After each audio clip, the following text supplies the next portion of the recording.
Moscow. At the peak, Russian hooligans felt like gods. "We're on Mount Olympus right now and it had to be done," is how one veteran hooligan from Moscow recounts his part in brawls with English fans at the 2016 European Championship. "We went for the English, who were kings, to knock them off the throne." More, latest 2018 World Cup news. But ahead of the World Cup, Russian authorities are cracking down on the hooligan culture in football. Groups which wreaked havoc 2 years ago report surveillance and threats from law enforcement. Leading hooligans from each club face lengthy prison sentences on older trumped-up charges if there's trouble at the World Cup, even if they aren't personally involved. A Moscow hooligan, a large muscular man with scars on his knuckles, told the Associated Press, likened their situation to that of hostages, and said the hooligan scene in Russia is finished. "All the leaders get called in for chats," he said, imitating an officer. Quote, "On behalf of our state security service, I'll explain that if there are problems, then those guys are in prison and you'll be joining them. We need everything to go quietly. It's been done precisely so that everyone understands that even if there's no case against you, your guys will get it in your place." Speaking on condition of anonymity to describe numerous illegal acts, he said he traveled to Marseille in 2016 specifically to take part in fights with the English at the European Championships. England's hooligans of the 1980s and 1990s inspired many Russian groups, most still bear English names, but in Marseille the Russians wanted to snuff out that reputation.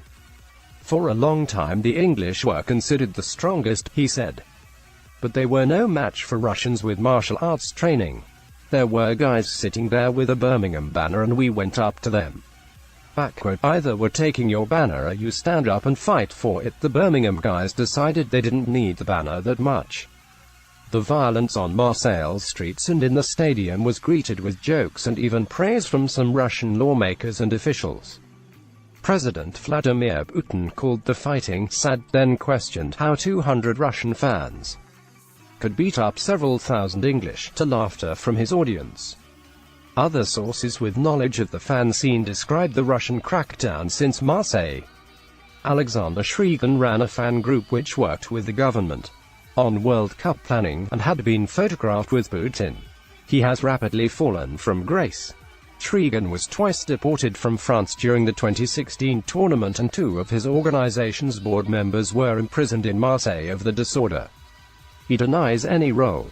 3 months later, Russian police arrested him in a toilet at the National Football Federation's conference, seeking to question him over an earlier brawl in Russia, and dragged him out past waiting media.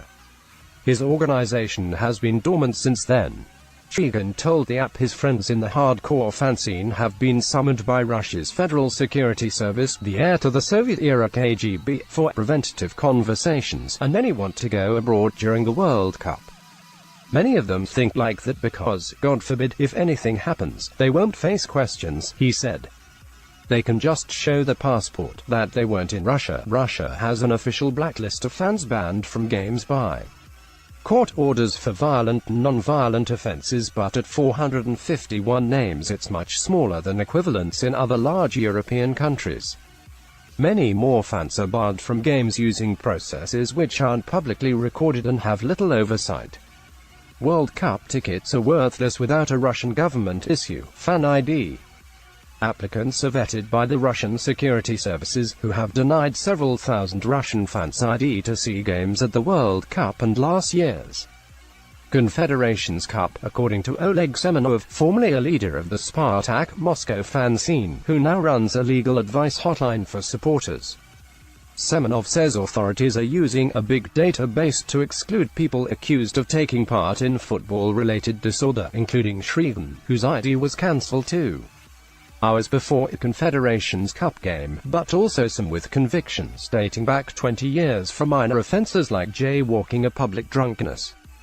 Most top Russian clubs have so-called curators from the security services who work with the fan organizations, and have warned them of disorder, Semenov added. Russian police and the Federal Security Service did not respond to requests for comment. Semenov also suspects that Russian authorities tipped off German police about 2 Spartak fans who were arrested in February when traveling to a Europa League game. They are being detained in Marseille, reportedly in connection with the 2016 violence. If there's trouble at the World Cup, people with knowledge of the Russian fan scene said it could involve visiting hooligans from Poland, Sweden or Croatia, or locals angered by what they see as foreigners' obnoxious behavior. My prognosis is that if there are brawls, because football is all about emotions, they will be local and quickly diffused. They won't be on the same scale as Marseille, Schrigan said, adding the Russian police can deal with violent resistance. Football fans obviously aren't opposition protests. Football fans are a bit more active. But the police have been training very hard for this for 2 years. Amid the crackdown, the Russian fan scene is increasingly split. So-called ultras focus on coordinated chants, lighting flares and staging elaborate displays at games, but can defend themselves if needed. The hardcore fighters mostly stick to pre-arranged brawls in forests because of tight stadium surveillance. Some fighters are drifting away from football to mixed martial arts events to make money from the hobby. The respected guy in the movement is now an athlete, not a street fighter, Semenov said. Most of the forest fighters can't even name 5 players from the club they've been fighting for.